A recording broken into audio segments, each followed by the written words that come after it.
primary source of energy, and it's found and made available only by drilling. Even the drilling rig itself is powered by petroleum products. Oil is found in many places, such as alongside freshwater lakes or other waterways. In dry and arid regions where the temperature may soar to 150 degrees Fahrenheit.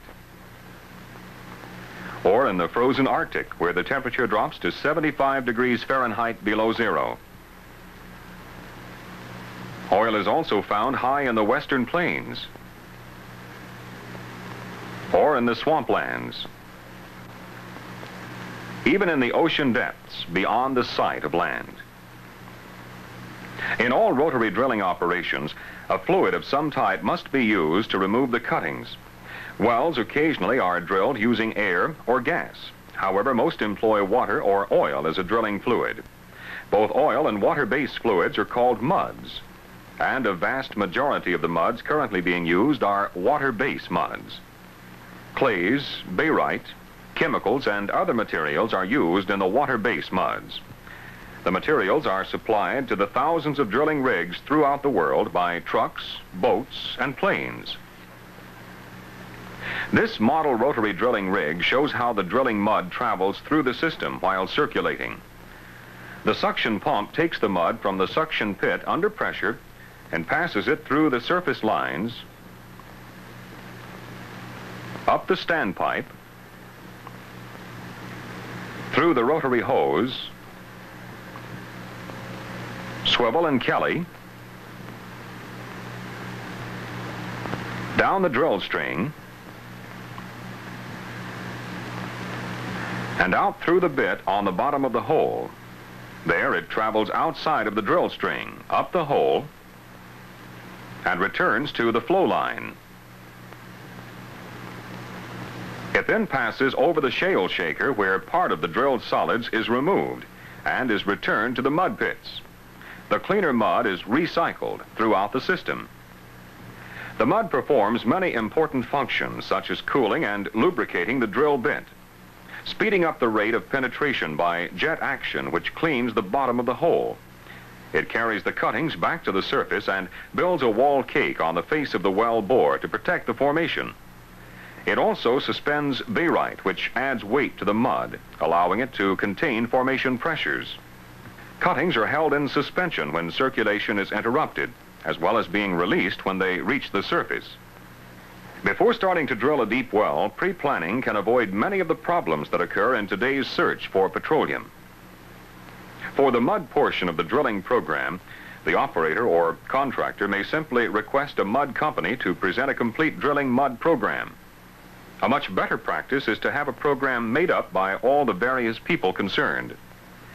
This would include the geologist, drilling superintendent, drilling engineer, tool pushers, and others from both the operational and contractor companies.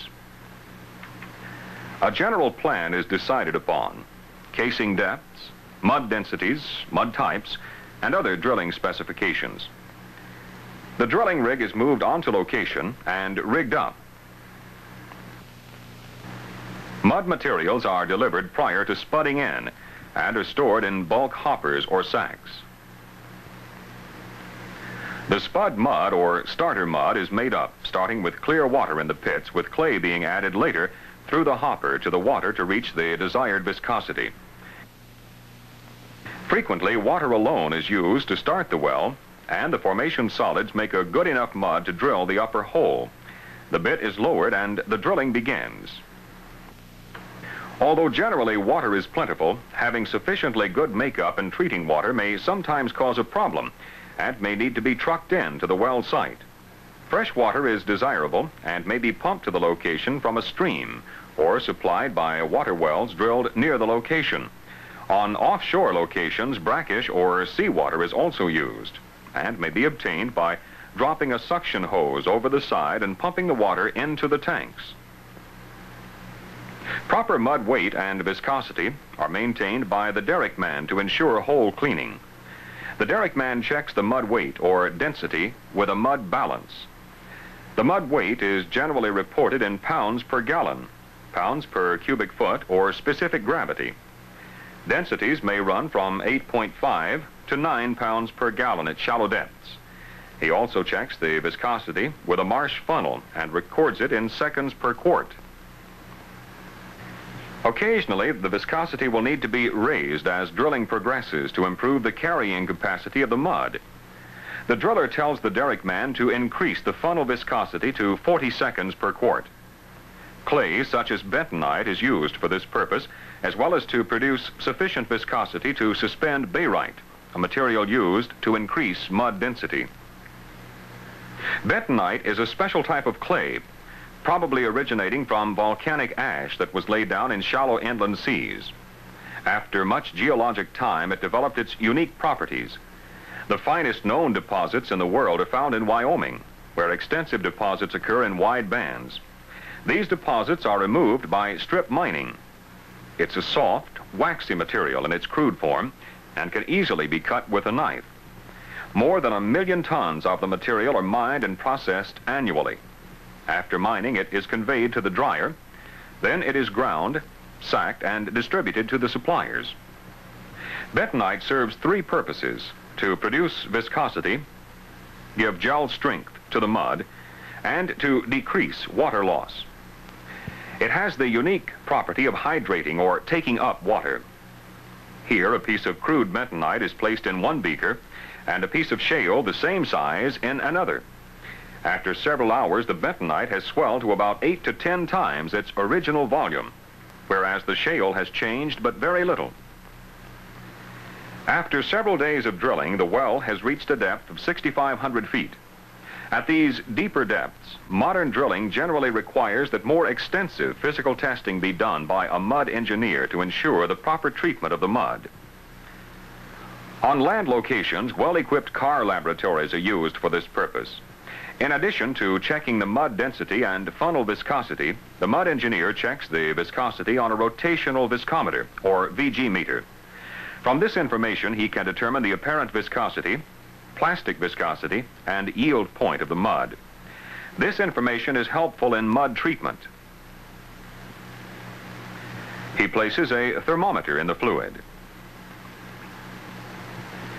He obtains 2 readings of shear stress at 600 and 300 RPMs and records them, as well as the temperature and 10-minute gel strengths.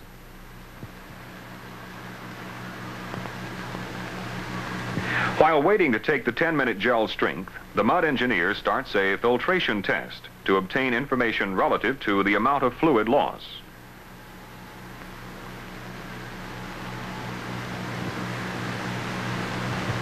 Results are reported in cubic centimeters per 30 minutes. The engineer takes a 1 cubic centimeter of filtrate and places it in a casserole.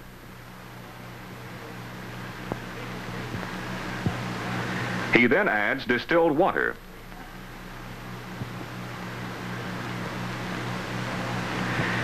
Phenolphthalein indicator solution is then added to the sample, and if the pH is above an 8.3, it will turn wine red.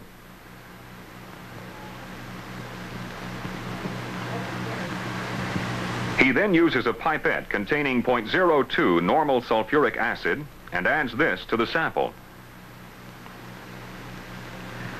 When the color change is observed, he records this as the alkalinity of the filtrate in cubic centimeters. When emulsified oil is in the mud, or when the percent solids by volume needs to be known, a distillation test is run to determine these values.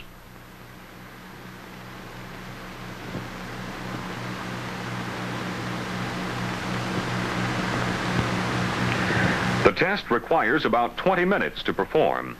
A timer clock is used for this purpose.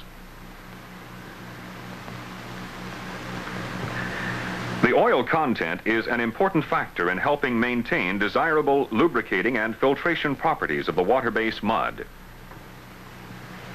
After the tests are completed, the mud engineer leaves a written report showing all the properties of the mud with written instructions for mud maintenance and chemical treatment. The basic chemicals currently being used to test drilling muds has changed considerably during the past decade. Phosphates and quebracho were the principal chemicals used in the past, but they've been replaced by the more versatile lignosulfonates and lignites. The lignosulfonates and lignites are solubilized and activated by caustic in a ratio of about 1 sac of caustic to 4 sacs of the other materials to maintain proper pH and alkalinity of the mud. Addition of these chemicals is very simple. The derrick man adds the desired amount of lignosulfonate and caustic through the hopper at a rate that will distribute it uniformly throughout the system. Sometimes caustic is added in batches through the chemical barrel or tank. It is supplied in 50-pound polyethylene-lined bags. In this case, the caustic is dumped into an empty tank and then water is added. Caustic should never be poured into a tank of water because heat develops instantly with a violent reaction, and if the solution gets on the skin, severe burns may result. Goggles as well as gloves should be worn to provide protection. With the well getting deeper, the mud weight may need to be increased. The mud program calls for a 12-pound per gallon mud, so it's time to weight up. Barite or barium sulfate is a mud weight additive and is generally added through the bulk hoppers to the mud. Its purpose is to increase the density of the drilling fluid and is used in both water-based and oil muds. Barite ore is mined with heavy earth-moving equipment and transported to the plant for processing. It is then ground and processed through a series of treatments to achieve refinement. Here, the finished product is sacked for distribution to the industry. Much of it is delivered to bulk hoppers on location in bottle tank trucks. Barite, shown at the left, is very heavy compared to other minerals. It has a specific gravity of approximately 4.5. Barite can be used to increase mud weight to densities as high as 22 pounds per gallon. In addition to chemical treatment needed to control mud properties, mechanical mud control equipment is also used. Every rotary drilling rig will have a shale shaker to screen out solids. Others may use hydroclones to remove even finer solids. A desander will remove nearly all particles above 74 microns. Sand is abrasive to the equipment and should be removed from the system. Another hydroclone used to separate solids is the desilter. It operates on the same principle as the desander, but is smaller in diameter, generally 4 inches. The desilters remove a higher percentage of even finer material than the desanders are capable of doing. When the mud becomes heavier from the addition of barite, a centrifuge is used to remove the undesirable solids, and barite is returned to the mud system. The removal of these solids provides lower viscosity, faster penetration rates, and fewer drilling problems. The mud engineer must be alert at all times, observing the complete operation. He must put it all together. The mud takes on a fluffy texture and high viscosity, and gel strengths are noted. Gypsum was anticipated, and a mud that tolerates considerable gyp was selected. The fluid loss also increased. A calcium test will confirm that gyp has been encountered.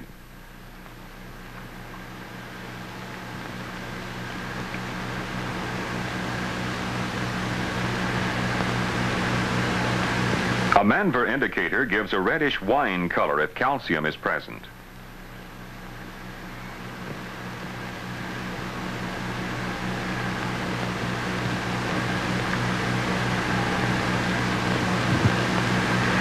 Titration with standard versinate solution to a blue color change indicates the amount of calcium.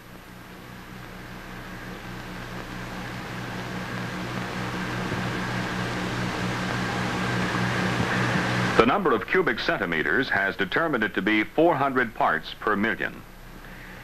Generally, a little more caustic and lignosulfonate is all that is needed to treat the mud.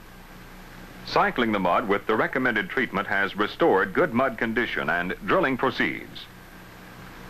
While drilling or tripping, and as a matter of routine, crews should be trained in the procedure of handling a kick, because the chance of a blowout occurring is always a threat. Using monitoring devices such as flow sensors to denote changes in flow rate, pit volume totalizers to observe changes in mud volume, Mud weighing devices to denote changes in mud weight. Trip guard instruments to assure the hole is taking the correct amount of mud to replace mud from drill pipe displacement during trips. And degassers to restore gas-cut mud to its original mud weight are all wise investments to minimize the problem of abnormal pressures. Complete trailer or skid-mounted monitoring units manned by trained and experienced personnel are available to monitor nearly every phase of the drilling operation for both onshore and offshore operations. For controlling abnormal pressures, there should be an adequate control panel, a proper hookup of choke manifolds, and blowout preventers along with a gas separator and flare lines. This crew's knowledge and diligence pays off. The driller, when he came on tower, took a slow-rate circulating pressure of 550 psi. This pressure was taken with a pump stroke rate of 30 strokes per minute. This is written down on the pressure control worksheet and will be useful information should a kick occur. Other information such as trip margin and surface-to-bit travel time are also calculated and recorded on the worksheet. While drilling, the driller has noticed a marked increase in flow rate. The pit volume totalizer sounds a warning of a volume increase. Both of these are signs of an impending blowout, and the well is kicking. The Kelly is raised to allow the blowout preventers to close on the drill pipe. The pump is shut down, and the adjustable choke is opened. The blowout preventers are then closed, and the choke is slowly put in the closed position. The pressure of 700 psi is read on the standpipe gauge. This is recorded in Part 2. All of the data, including the final mud weight to kill the kick, can be calculated as shown in Part 5. Calculations show that a constant drill pipe pressure of 1,250 psi, Part 3, will be needed to circulate out the kick. This pressure will be maintained by adjusting the choke. For this rig, the mud weight will not be increased until the invading fluid is circulated out. Meanwhile, a hurried call is made to the mud engineer to obtain his assistance, and he promptly proceeds to the location. By the time the mud engineer arrives, the well-trained drilling crew is well along on their killing procedure. The viscosity and general appearance of the mud indicate that the problem may have been a salt water flow rather than gas. The API fluid loss shows a sharp increase above the last test, further indications that a salt water flow has been encountered. A chloride test will tell for sure. The engineer takes 1 cubic centimeter sample of filtrate and adds a few drops of potassium chromate as an indicator.